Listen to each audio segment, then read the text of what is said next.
बिस्मिल्लाहिर्रहमानिर्रहीम, अस्सलाम वालेकुम।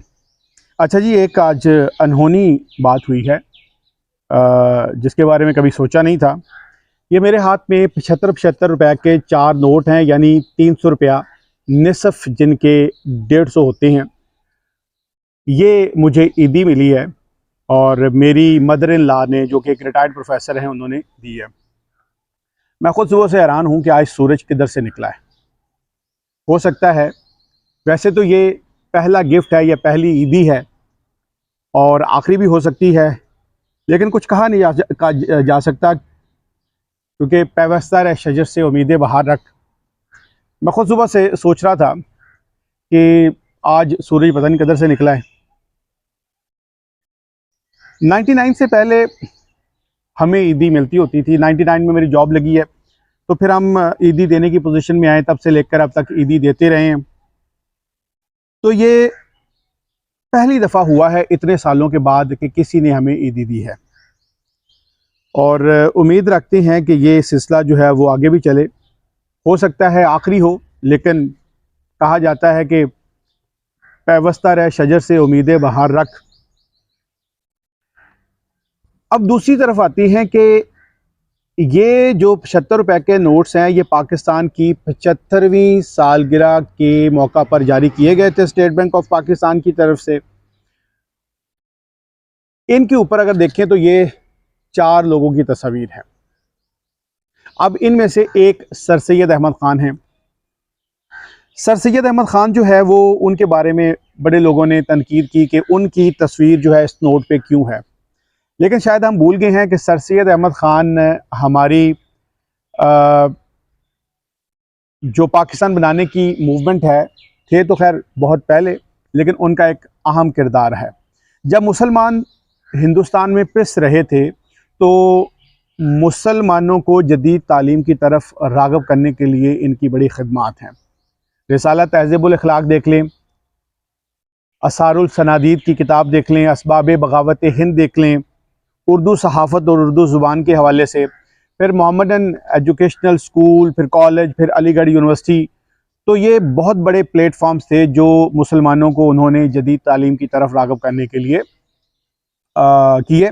और गो के उन पर बड़े उस वक्त फतवे लगे, क्योंकि एक वो वक्त था कि जब कहा जाता था कि जो अंग्रेज़ी तालीम हासिल करेगा वो गोया इस्लाम के दायरे से निकल जाएगा, लेकिन उनका एक अहम किरदार है। और उसके बाद जो है वो दूसरी जो तस्वीर है वो है अल्लामा इकबाल की। अल्लामा मोहम्मद इकबाल हकीमुल उम्मत भी कहा जाता है, कौमी शायर हैं। उनकी किताबें फ़लसफ़ा खुदी से भरी पड़ी हैं। मैं अक्सर कहता भी हूँ, अब हो सकता है आप लोगों को इख्तिलाफ़ हो, कि कुरान पाक की तफसीर को उन्होंने अपने जो शेरी मजमूए हैं, जो उनकी जो किताबें हैं, वो उसमें उन्होंने समो दिया है। फ़लसफ़ा खुदी उन्होंने मुसलमानों को दिया है, और आज की सोई हुई नस्ल को जगाने के लिए उनका कलाम जो है वो एक तीर बहदफ नुस्खा साबित हो सकता है कि मोहम्मद से वफ़ा तूने तो हम तेरे हैं, ये जहाँ चीज़ है क्या लोहो कलम तेरे हैं। झपटना पलटना पलट कर झपटना, लहू गर्म रखने का है एक बहाना। परिंदों की दुनिया का दरवेश हूँ मैं, कि शाही बनाता नहीं आशियाना। फिर इसी तरह का कलाम और भी खुदी के हवाले से, कि आईने जवां मर्दा हक गोई बेबाकी, अल्लाह के शेरों को आती नहीं रूबाही। और आज के दौर में इकबाल का जो फ़लसफ़ा है, इकबाल की जो शायरी है, वो नई नस्ल तक मुंतकिल होना बहुत ज़रूरी है, वरना जो तहज़ीब मग़रब है उसका जाल इतना मज़बूत है कि जैसे जैसे हम फंसते जा रहे हैं, वापसी हमारी बहुत मुश्किल है। तीसरी तस्वीर मोहतरमा फ़ातिमा जना की हैं। कायद-ए-आज़म मोहम्मद अली जना की हमशीरा थी। तहरीक पाकिस्तान में उन्होंने बढ़ चढ़ कर हिस्सा लिया, और उन्हीं की वजह से और बहुत सारी ख़वातीन आईं, और ख़वातीन का बहुत अहम किरदार रहा है। लेकिन हमने देखा कि 60s की जो सियासत है, उसमें उनके साथ हमने क्या सलूक किया। गो के एक वक्त था कि किताबों के अंदर हमने मादरे मिलत के नाम से सबक भी डाल दिए थे, लेकिन क्या हमने उनको मादरे मिलत समझा है? और चौथी और आखिरी तस्वीर इसके अंदर फाउंडर ऑफ पाकिस्तान, बानी पाकिस्तान कायद-ए-आज़म मोहम्मद अली जिन्ना की है। यूनिटी, फेथ, डिसिप्लिन, काम काम और काम का उन्होंने हमें सबक दिया, दर्स दिया। इस पाकिस्तान को जो उस वक्त पिस रहा था, उन्होंने अंग्रेज़ों और हिंदुओं की ग़ुलामी से निजात दिलाकर एक अलग स्टेट बनाने में अहम किरदार अदा किया। और उस कायद के साथ हमने क्या किया। आज भी हमारे प्राइवेट हैं या सरकारी दफ्तरों में बड़ी बड़ी पीछे तस्वीरें तो लगी हुई हैं, लेकिन क्या उस तस्वीर का हम पालन कर रहे हैं?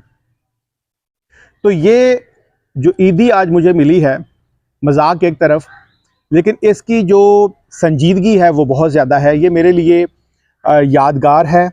और दूसरी बात ये है कि मैंने ये इरादा किया है कि मैं इनको ख़र्च नहीं करूँगा, मैं इनको इसी तरह सजा के रखूँगा, क्योंकि ये नोट्स जो हैं, इनके ऊपर बनी हुई तस्वीर जो हैं, ये बहुत अहम मैसेजेस लिए हुए हैं।